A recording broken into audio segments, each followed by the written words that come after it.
Oke guys, kita lanjut lagi ke latihan soal part 4. Kita akan ngebahas terkait dengan osilasi terkoppel ya.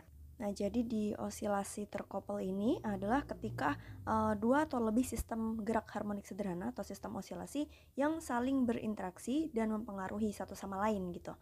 Nah, ini saya ambil contoh soalnya dari OSP 2023 untuk soal pertamanya, di mana di sini terdapat sebuah molekul triatomik, artinya terdiri dari 3 atom ya. Di sini CS2 atau karbon sulfida, berarti terdiri dari 1 atom karbon dan 2 atom sulfur. Jadi seperti pada gambar, CS2 ini memiliki struktur molekul berbentuk garis lurus ya. Kemudian si sistem triatomik CS2 ini dapat kita modelkan dengan antar ikatannya itu kita lihat seperti pegas. Nah, sehingga ini adalah model yang bisa kita gambarkan gitu ya. Dua ikatannya ini identik sehingga punya konstanta pegas yang sama. Kemudian untuk massa karbonnya itu kita namain M1 dan massa sulfurnya kita namakan M2. Pada kasus ini akan kita tinjau osilasi terkoppel hanya pada arah horizontal saja ya, sejajar dengan ikatan molekul tadi. Tentukanlah yang pertama persamaan gerak osilasi. Nah, untuk pertanyaan pertama ini sebetulnya kita identifikasi gitu ya guys, gaya yang bekerja pada setiap atomnya itu seperti apa. Kita tuliskan hukum Newtonnya kayak gitu. Pertama kita ketahui dulu ya teman-teman bahwa M2 dan M1 itu kan nanti berosilasi. Jadi mereka bisa bergerak ke kanan atau ke kiri gitu. Nah, misalkan kita anggap simpangan mereka tuh semuanya adalah ke kanan gitu ya. Maka saya bisa ilustrasikan seperti ini. Nah, misalkan untuk perpindahan dari si M2 ini kita namakan X1, perpindahan M1 itu kita namakan X2. Oh, tapi kalau gini bingung ya, 1 dan 2 ketukar gitu. Mungkin XA, XB, terus ini XC gitu aja ya teman-teman. Oke. Maka di sini kalian bisa lihat deformasi atau perubahan panjang dari pegas yang di sebelah kiri gitu ya. Itu adalah sebesar XB dikurang dengan XA. Kenapa kok XB dikurang XA? Nih kalau teman-teman bingung, logikanya kayak gini. Misalkan tadi yang bergerak ke kanan itu hanya si M1-nya aja gitu ya. Nih, maka di sini perubahan panjang pegasnya hanyalah si XB ya. Dia molor sejauh XB. Nah, sekarang M2-nya itu ikut bergeser ke kanan sedikit. Nah, otomatis ya, ini XA tadi, otomatis di sini peregangan dari si pegasnya itu tidak sebesar yang tadi, gara-gara si M2-nya ikut maju. Jadi di sini XP dikurang XA. Nah, begitu juga untuk pegas yang di sebelah kanan, maka perubahan panjangnya itu adalah XC dikurang XP. Berikutnya kita bisa gambarkan untuk gaya pegasnya. Anggaplah si pegasnya tadi itu bertambah panjang gitu ya. Maka si M2 ini akan merasakan gaya ke sana, ke kanan ya. Kita namakan F1. Ini juga mendapatkan gaya F1. Sedangkan di sini dia akan merasa ketarik ke kanan dengan gaya F2. Ini ketarik dengan gaya F2 ya. Dengan F1 itu adalah K dikali XB min XA, sedangkan F2 adalah K XC min XB. Berikutnya kita bisa tuliskan gitu ya persamaan gerak pada masing-masing. Untuk M2 yang di sebelah kiri gitu ya, maka dia hanya bekerja satu gaya kan? Ya berarti K XB min XA. Nah, di sini kita janjian ya guys, ke kanan itu adalah arah positif ya. Jadi ini sama dengan M2. Nah, ini percepatannya kita belum tahu, jadi kita tulis aja sebagai turunan kedua dari perpindahannya. Oke, XA double dot. Sedangkan untuk M1 yang di tengah berarti, nah ini ada dua gaya teman-teman. Ya berarti yang ke kanan ada si K XC min XB, dan yang ke kiri adalah K XB min XA. Sama dengan M1, perpindahan M1 to XB berarti XB double dot. Sedangkan untuk si M2 yang sebelah kanan, maka akan berlaku min K XC min XB ya, karena gayanya ke kiri.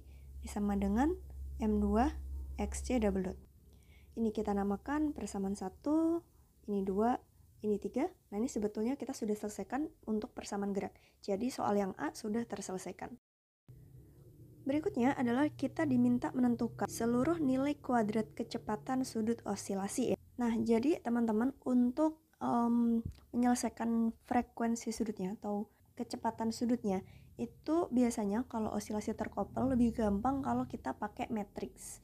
Sebelum kita ke matriks, ini akan saya buka dulu persamaan 1, 2, dan 3-nya.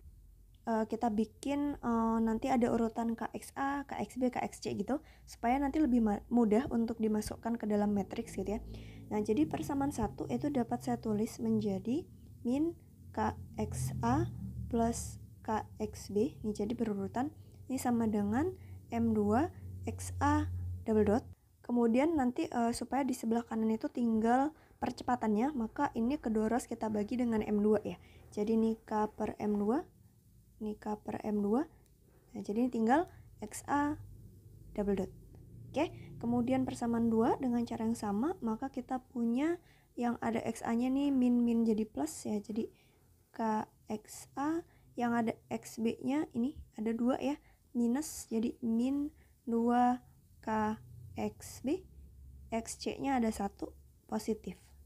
Sama dengan M1 XB double dot ya, sama kita bagi kedua ruas dengan M1 supaya di sebelah kanan itu tersisa percepatannya saja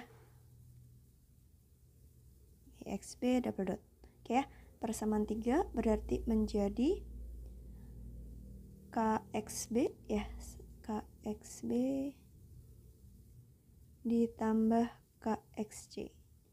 Minus KXC sama dengan M2 XC double dot, kita bagi kedua ruas dengan M2 menjadi K per M2, K per M2. Ini jadi konstannya jadi 1 gitu guys. Nah ya, jadi XC double dot. Nah, kita recall kembali bahwa di gerak osilasi percepatannya atau turunan kedua dari perpindahan itu kan adalah sama dengan min omega kuadrat dari perpindahannya. Jadi XA double dot akan sama dengan min omega kuadrat XA. Ya, begitu juga dengan yang AB atau XB double dot. Ini berarti min omega kuadrat XB. Yang C berarti XC double dot sama dengan min omega kuadrat XC. Nah, kita masukkan ke sini, maka kita dapat min omega kuadrat XA, min omega kuadrat XB, min omega kuadrat XC. Nah, sekarang langkah berikutnya adalah kita masukkan ke dalam matriks ya teman-teman. Nah, caranya gimana?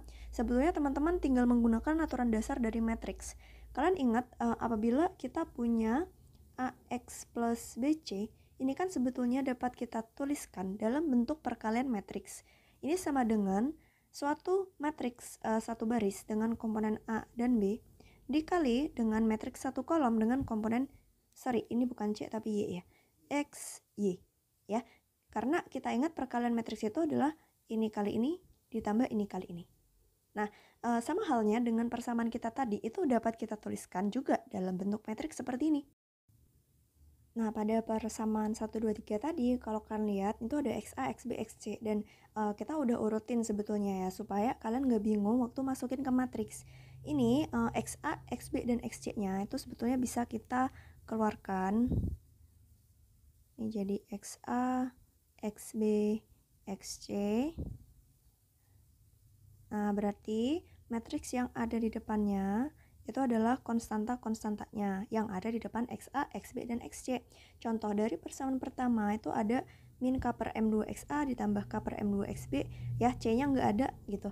Maka ini bisa kita tuliskan menjadi satu baris gitu ya. Ini jadi min K per M2, kemudian K per M2, 0 ya. Ini dikali ini jadi ini. Ini dikali ini jadi ini. Ini dikali XC jadi nggak ada, makanya untuk persamaan pertama itu hanya ada XA dan XB gitu. Nah, selanjutnya persamaan 2 juga gitu. Nah, persamaan 2 tuh ada XA, XB, dan XC. Jadi semuanya kita masukin. Jadi K per M1 min 2K per M1 K per M1. Oke, persamaan ketiga itu XA-nya yang nggak ada, berarti untuk komponen yang paling kiri itu sama dengan 0. Nah, tinggal K per M2 min K per M2. Oke, di sebelah kanannya, nah di ruas kanan itu juga ada XA, XB, dan XC, teman-teman. Jadi, bisa kita keluarkan juga. Nah, si min omega kuadratnya itu kan konstan, ya kita keluarin di sini, min omega kuadrat. Jadi ini seperti konstan tak saja ya. Ini kalau dikali jadi matriks satu kolom ya. Ini min omega kuadrat, ini min omega kuadrat XB, ini min omega kuadrat XC gitu. Oke. Nah, berikutnya adalah kita akan menyelesaikan persamaan matriks ini untuk mendapatkan nilai dari omega kuadrat. Persamaan ini dapat kita tulis ulang menjadi, jadi ibarat kata yang ini tuh kayak pindah ke kiri gitu ya teman-teman. Nah, kita bisa jadikan satu, jadi XA, XB, XC-nya tuh kita keluarkan aja. Ini jadi di sini. Nah, jadi si omega kuadrat itu masuk ke dalam satu matriks besar ini. Gitu guys. Nah, tadi ini kan dikali, jadi omega kuadrat XA berada di baris pertama yang paling atas, berarti nanti digabungnya ke persamaan yang pertama. Karena dia variabelnya di sini XA, maka dia gabungnya sama yang ini. Jadi nanti di sini min K per M2 ditambah omega kuadrat ya. Kalau kalian masih bingung, kalian bisa belajar perkalian dan penjumlahan matriks ya teman-teman. Oke, untuk yang bagian B-nya masih tetap, bagian C-nya juga masih tetap. Ini kita kasih space lebih lebar. Oke, berikutnya baris kedua. Nah, di sini ada omega kuadrat XB di baris kedua. Jadi ini nanti digabungnya ke sini, ke persamaan yang kedua. Ya, digabungnya sama bagian XB, berarti yang ini. Jadi ini K per M1 tidak berubah. Terus yang di sini, nah ini nambah omega kuadrat. Gitu. Oke ya, dan terakhir di baris terakhir itu ada omega kuadrat X yang perlu kita masukkan ke sini. Jadi min K per M2 tambah omega kuadrat. Oke ya. Nah, di ruas kanan masih sama, ini sama dengan matriks 0 ya. Baik, untuk menyelesaikan omega kuadrat, berkata kita selesaikan persamaan ini gitu kan ya. Nah, di sini ada dua opsi. Opsi pertama adalah supaya persamaan ini terpenuhi, maka XA, XB, XC ya udah kita bikin 0 aja. Oke, jadi mau berapapun bilangan di sini dikali dengan sesuatu yang 0, maka hasilnya adalah 0. Tapi kalau kayak gitu, kita nggak dapat omeganya, ya. Dan juga nggak mungkin perpindahan dari si atom-atom tadi itu sama dengan 0 semua, ya kan? Nah, berarti di sini kita akan ambil kasus di mana XA, XB, dan XC-nya ini sembarang, gitu ya. Nah, supaya dia di sebelah kanan itu sama dengan 0, maka determinan dari matriks yang di sebelah kiri ini kita sebut sebagai matriks A. Nah, determinannya si A itu harusnya sama dengan 0. Gitu. Nah, jadi sekarang tugasnya adalah mencari determinan dari matriks ini. Caranya gimana? Nah, pertama kayak gini, teman-teman, kita tulis ulang. Nah, kita tulis ulang untuk dua kolom pertama di sebelah kanan. Gini. Nah, terus kita bikin garis-garis diagonal. Nah, diagonal yang ke kanan bawah. Terus diagonal ke kanan atas. Ini saya bedakan warnanya. Nah, determinan dari matriks ini itu akan sama dengan hasil perkalian yang warna pink, ini jumlah semua, kemudian dikurang dengan hasil perkalian dari yang warna biru. Oke ya. Nah, jadi kita hitung dulu dari yang warna pink. Yang ini dulu hasil kalinya berapa? Ini kan berarti sama dengan min K per M2 plus omega kuadrat kali min 2K per M1 plus omega kuadrat dikali min K per M2 plus omega kuadrat, ini sama ya, jadi ini kuadratin aja gitu. Kemudian yang ini ada nolnya, berarti dikali jadi 0. Ini juga dikali jadi 0. Oke, selesai ya berarti untuk diagonal warna pink. Sekarang yang warna biru, ingat dikurang ya untuk yang warna biru. Ini dikali jadi 0. Ini dikali nggak 0, berarti kita kalikan manual K per M2 K per M1 min K per M2 plus omega kuadrat terus di belakangnya ini sekalinya sama ya teman-teman. Jadi nih kita kali 2 aja ya. Ini jadi kali 2. Nih sama dengan 0. Kita keluarkan min K per M2 plus omega kuadratnya. Oke, yang di dalam kurung kotak ini kita kalikan dulu.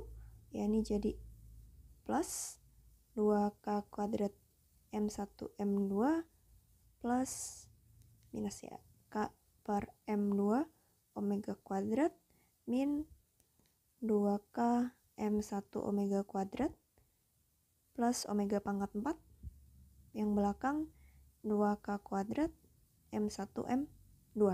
Maka ini akan saling menghilangkan. Oke, jadi tersisa yang ada omeganya aja. Jadi saya bisa tuliskan ulang, ini menjadi min K per M2 plus omega kuadrat dikali dengan omega kuadratnya saya keluarkan, jadi sisa min K per M2 min 2K per M1 ditambah omega kuadrat sama dengan 0. Nah, untuk membuat persamaan ini jadi 0, ini ada beberapa opsi. Opsi pertama, yang ini kita bikin 0 aja, ya kan? Omega kuadratnya bikin 0, ya kan? Nah, kita sebut ini sebagai omega pertama. Atau bisa juga kita bikin suku yang ini itu sama dengan 0.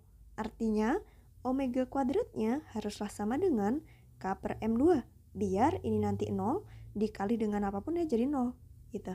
Ini kita namakan omega 2. Oke, kemudian bisa juga suku yang ini yang kita bikin 0. Ya, kita namakan omega 3. Supaya suku yang ini 0 berarti omega kuadratnya haruslah sama dengan 2K per M1 ditambah K per M2. Nah, di sini kita dapat jawabannya teman-teman, 3 omega kuadrat yang dapat memenuhi persamaan kita. Nah, berikutnya di soal yang C itu kalian diminta untuk mencari interpretasi dari hasil ini dengan cara kita tinjau perpindahan dari masing-masing atomnya. Ini kita ambil persamaan dari bagian berikut untuk meninjau XA, XB, dan XC-nya. Nah, kita tinjau kasus pertama di mana omega kuadratnya sama dengan 0. Nanti apa yang terjadi gitu. Kalau omega kuadratnya 0, maka persamaan yang pertama itu akan menjadi K per M2 XA sama dengan K per M2 XB. Yang artinya perpindahan A akan sama dengan perpindahan XB. Jadi dia akan berpindah pada area yang sama dengan besar yang sama gitu ya. Terus XC-nya gimana? Nah, untuk cari XC-nya ini kita bisa lihat dari persamaan yang ketiga, hubungan B dan C. Dari sini kalian dapat bahwa XB-nya sama dengan XC. Jadi ketika omega kuadratnya 0, mereka kan tidak bergetar ya teman-teman. Maka 3 atom tadi, ya ketiga atom akan bergerak bersama-sama secara linear gitu, dengan perpindahan yang sama. Udah, gitu aja. Nah, jadi pada kasus pertama ini itu tidak berosilasi untuk si atom-atomnya. Ya, ini tidak berosilasi karena bisa dilihat bahwa di situ omeganya sama dengan 0. Oke, kemudian kita cek untuk kasus yang kedua. Kasus kedua itu adalah ketika omega kuadrat sama dengan K per M2. Oke, jika kita masukkan ke persamaan pertama, maka akan kita dapatkan min K per M2 XA plus K per M2 XB sama dengan min K per M2 XA. Nah, ini berarti kan tereliminasi, ya kan? Berarti dari sini kita dapatkan bahwa XB itu sama dengan 0. Nah, bagaimana dengan XA dan XC-nya? Kita bisa lihat hubungannya dari persamaan kedua nih. Dari persamaan 2, berarti kita dapat K per M1 XA min, nah XB-nya 0 kan? Berarti ini 0, plus K per M1 XC sama dengan min K per M2 XB. Ini 0 ya berarti. Nah, dari sini bisa kita lihat bahwa si XA itu besarnya sama dengan XC, tapi berlawanan arah ya teman-teman. Jadi kalau misalkan, ini kan tadi C-nya di tengah ya, S, ya yang ini dia diem. Nah, yang XA itu kan perpindahannya dari sulfur yang sebelah kiri. Nah, ini kalau misalkan dia bergerak ke kanan, nah sulfur yang sebelah kanan itu justru ke arah sebaliknya, dia bergerak ke kiri. Dan sebaliknya, ketika si sulfurnya yang sebelah kiri bergerak ke kiri gitu, nih C-nya diam aja, sulfur yang sebelah kanan dia bergeraknya ke kanan. Jadi ini dia kayak kembang kempis teman-teman sistemnya ya. Oke, itu untuk apa yang terjadi pada masing-masing atomnya gitu ya, simpangannya seperti apa, sudah dapat kita interpretasikan. Kalian tinggal tuliskan dalam bentuk kalimat gitu ya. Atom karbonnya itu diam, sedangkan atom sulfur bergerak, berosilasi dengan perpindahan yang sama besar tapi berlawanan arah.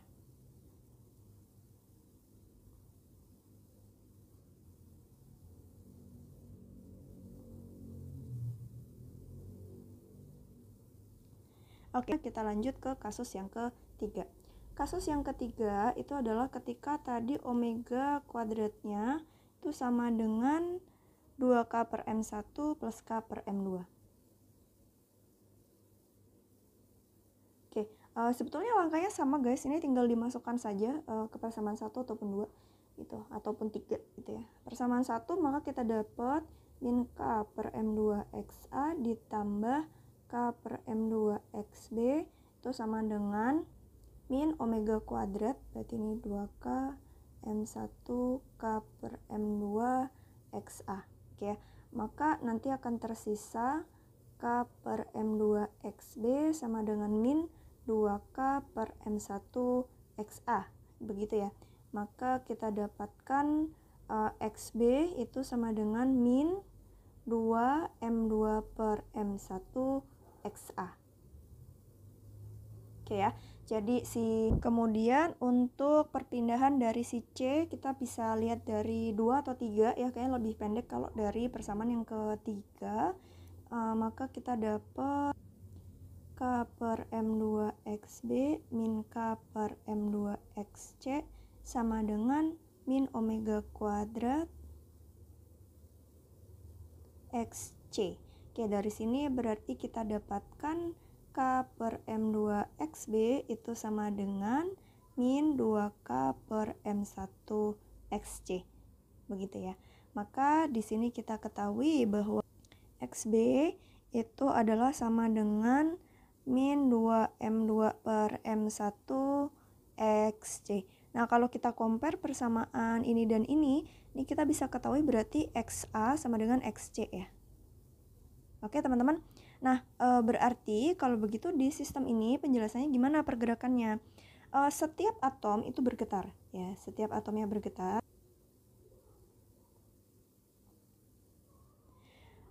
Dengan perpindahan XA itu perpindahan sulfur yang kiri, XC itu perpindahan sulfur yang kanan, ya.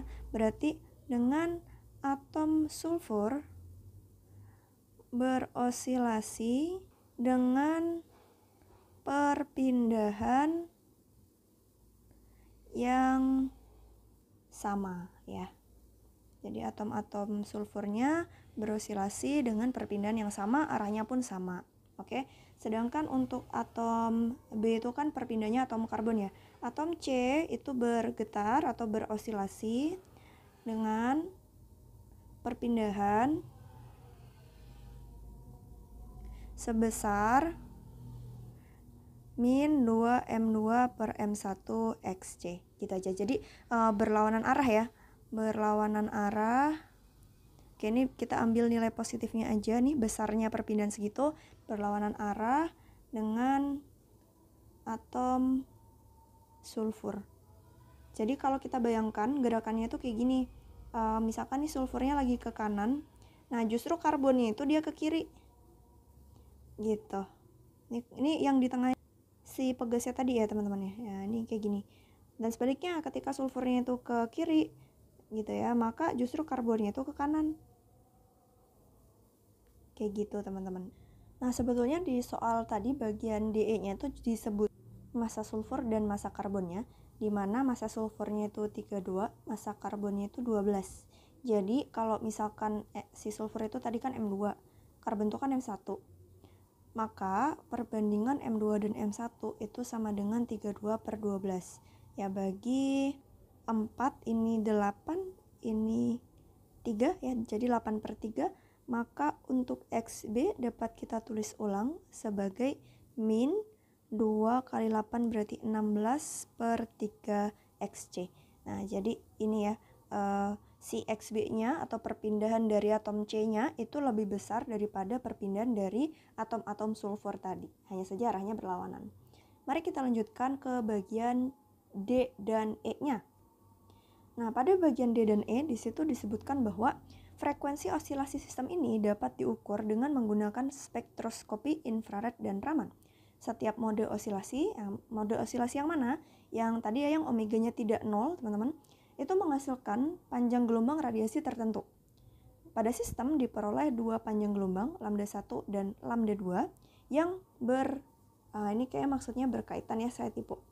Berkaitan dengan mode osilasi dengan nilai 1/lambda 1-nya 655 per cm, 1/lambda 2 1494 per cm. Diketahui masa atom C dan S adalah 12 dan 32. Dengan meninjau data spektroskopi, tunjukkan kesesuaian antara hasil perhitungan teori menggunakan model Pegas tadi ya. Jadi dapat omega yang non-zero tadi itu ya. Kita bandingkan nanti apakah frekuensi tadi berkaitan dengan panjang gelombang yang sama yang disebutkan pada data spektroskopi kita. Dan untuk bagian E-nya kita diminta untuk menunjukkan nilai errornya. Jadi nanti kita cari perbedaan hasil perhitungan kita dengan data dari spektroskopi tadi. Nanti kita tuliskan nilai errornya. Oke, kita tinjau dulu dari model yang kita bikin tadi atau dari teori yang kita tuliskan.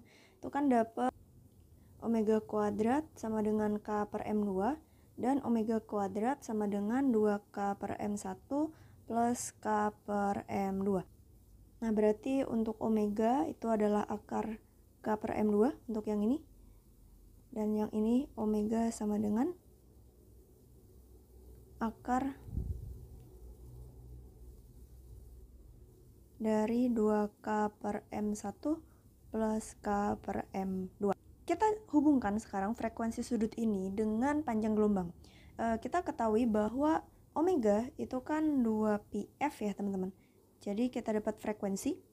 Nah, hubungannya sama panjang gelombang, kita tahu bahwa pada gelombang merambat kita miliki laju gelombang itu sama dengan panjang gelombangnya dikali dengan frekuensi.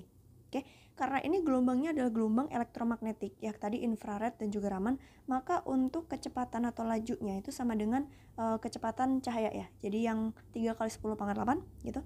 Nah, maka dari sini kita dapatkan hubungan lambda dan omega. Berarti omega itu sama dengan 2πc per lambda. Oke ya. Jadi omeganya itu berbanding terbalik dengan lambda atau berbanding lurus dengan lambda pangkat min 1. Oke. Nah, pada soal tadi disebutkan bahwa untuk lambda 1 pangkat min 1 itu lebih kecil ya daripada lambda 2 pangkat min 1. Ini kan obviously lebih kecil ya, teman-teman, daripada yang ini. Berarti yang ini berkaitan dengan 1/lambda 1.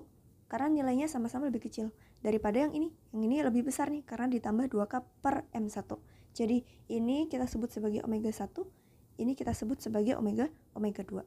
Jadi kita akan punya omega 1 sama dengan 2πc kali omega 1 pangkat min 1, seperti itu. Sedangkan omega 2-nya adalah 2πc lambda 2 pangkat min 1. Nah, tentunya di sini kita bukannya memasukkan si lambda 1 pangkat min 1-nya, teman-teman. Bukan kita masukin seperlambdanya yang dari spektroskopi. Justru kita mau cek kalau secara teori di sini dapat lambda 1 dan lambda 2-nya itu berapa gitu. Jadi dari sini ini kita tandai lambda 1 teori, lambda 2 teori gitu ya. Kita dapat lambda 1 teori pangkat min 1 atau seperlambdanya gitu ya. Itu adalah sama dengan omega 1 per 2πc. Sedangkan lambda 2 teorinya, seperlambdanya gitu ya, adalah sama dengan omega 2 per 2πc. Maka kita akan dapat di sini akar K per M2. Nah, M2-nya itu kan tadi adalah sulfur ya, yaitu 32. Ini dibagi dengan 2 Pc akar 2K per M1, berarti 12 ya, dari si karbonnya, ditambah K per 32 dibagi 2 Pc. Nah, berhubung konstanta pegasnya kita nggak tahu nilainya berapa dari soal, nah maka kita bisa bikin perbandingan aja teman-teman. Nah, kita bikin perbandingan lambda 1 teori pangkat min 1 per lambda 2 teori pangkat min 1. 2 Pc-nya tereliminasi ya, berarti tinggal akar K per 32 per akar 2K per 12 plus K per 32. Jadi ini kita bisa eliminasi K-nya, ya tersisa akar dari 1 per 32 kali 1 per 2 per 12 atau 1/6 ya, 1/6 ditambah 1/32. Berarti ini jadi sama dengan akar 1 per 16 per 3 ya, plus 1 sama dengan akar 3 per 19 ya. Ini untuk yang teori.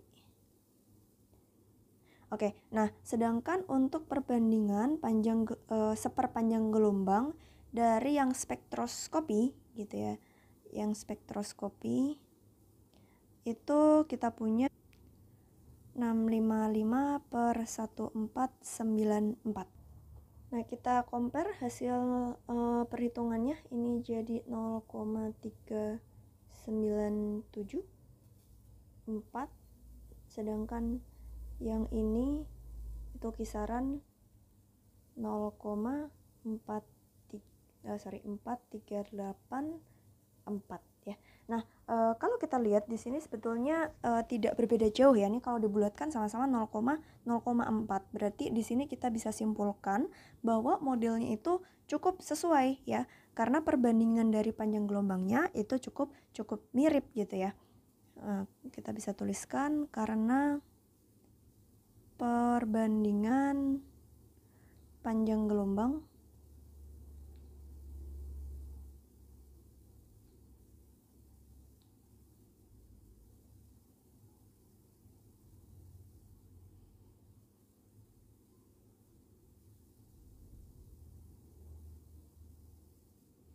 maka kita bisa simpulkan bahwa hasilnya cukup sesuai gitu ya.